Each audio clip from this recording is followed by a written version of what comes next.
मैं इस बात की गारंटी लेता हूँ कि एक बार आपने अगर कोरियन मूवीज देखना स्टार्ट कर दिया तो बॉलीवुड क्या हॉलीवुड मूवीज भी आपको फीकी नजर आएंगी। और आपको मेरी बात पे तब तक यकीन नहीं होगा जब तक आप कोरियन सिनेमा को एक्सपीरियंस नहीं कर लेते। और अगर मैं बात करूं साइकोलॉजिकल हॉरर थ्रिलर मूवीज की, मर्डर मिस्ट्री की, तो कोई भी मूवीज कोई भी सिनेमा इस कोरियन सिनेमा के आसपास भी नहीं है। मैं कुछ ऐसी मूवीज आपको रिकमेंड करूंगा जिनको कम से कम लाइफ में एक बार आपको जरूर एक्सपीरियंस करना चाहिए।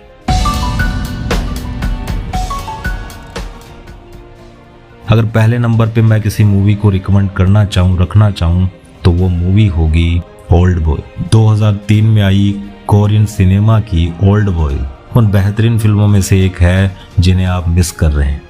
और ये सिर्फ एक रिवेंज थ्रिलर मूवी नहीं है, बल्कि एक ऐसी मूवी है जो अपने माइंड ब्लोइंग प्लॉट ट्विस्ट के साथ और इमोशनल डेप्थ की वजह से आज भी दुनिया की महान फिल्मों में गिनी जाती है। और ये एक ऐसे आम आदमी की कहानी है जिसे अचानक किडनैप करके एक रहस्यमयी कमरे में 15 साल तक कैद रखा जाता है और 15 साल लगातार उसे खाने में सिर्फ मोमोज दिए जाते हैं। और 15 साल बाद उसे अचानक से छोड़ दिया जाता है। उसे किसने कैद किया, क्यों कैद किया, ये पूरी मूवी इन सवालों के जवाब ढूंढने में खत्म हो जाती है।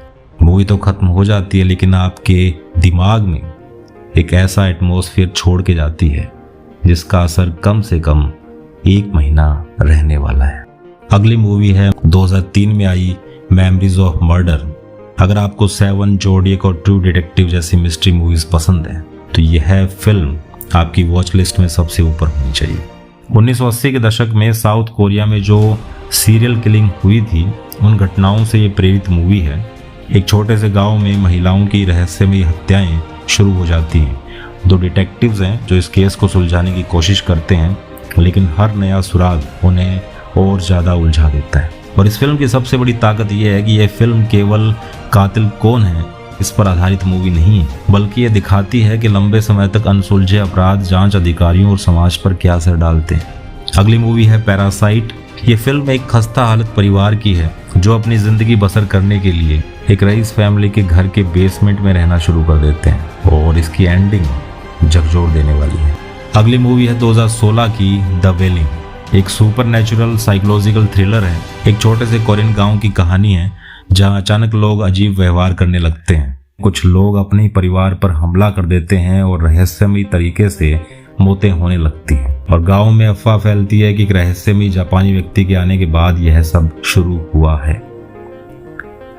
देखना तो बनता है। एक्सुमा 2024 supernatural horror, occult mystery, ancient curses और स्लो बर्न साइकोलॉजिकल थ्रिलर है। ये कहानी एक रईस परिवार से शुरू होती है जिसके हर नए बच्चे के साथ रहस्यमयी और खतरनाक घटनाएं होने लगती है।